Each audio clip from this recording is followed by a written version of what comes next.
নবরাত্রির দ্বিতীয় দিনে দ্বিতীয়ায় মা দুর্গার দ্বিতীয়া রূপ অর্থাৎ দেবী ব্রহ্মচারিণীর পূজা হয়ে থাকে।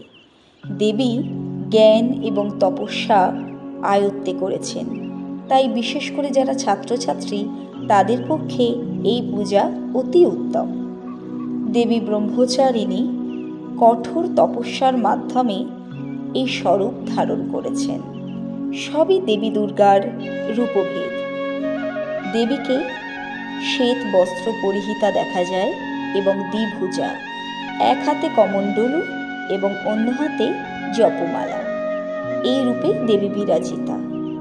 পদ্ম ফুল, জবা ফুল এবং গুলাবরী বা সেবন্তী ফুল দেবীর অধিক প্রিয়। ভোগ হিসাবে আমরা শক্কর বা চিনি দিতে পারি, এটি দেবীর প্রিয়তম ভোগ। তবে সর্বদিক থেকে যদি আমরা বিচার করি, দেবীর মানস পূজা দেবী অধিক গ্রহণ করেন।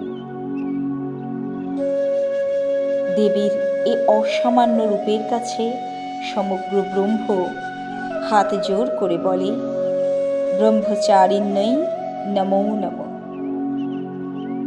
দেবী ব্রহ্মচারিণ্যই নমো নমঃ।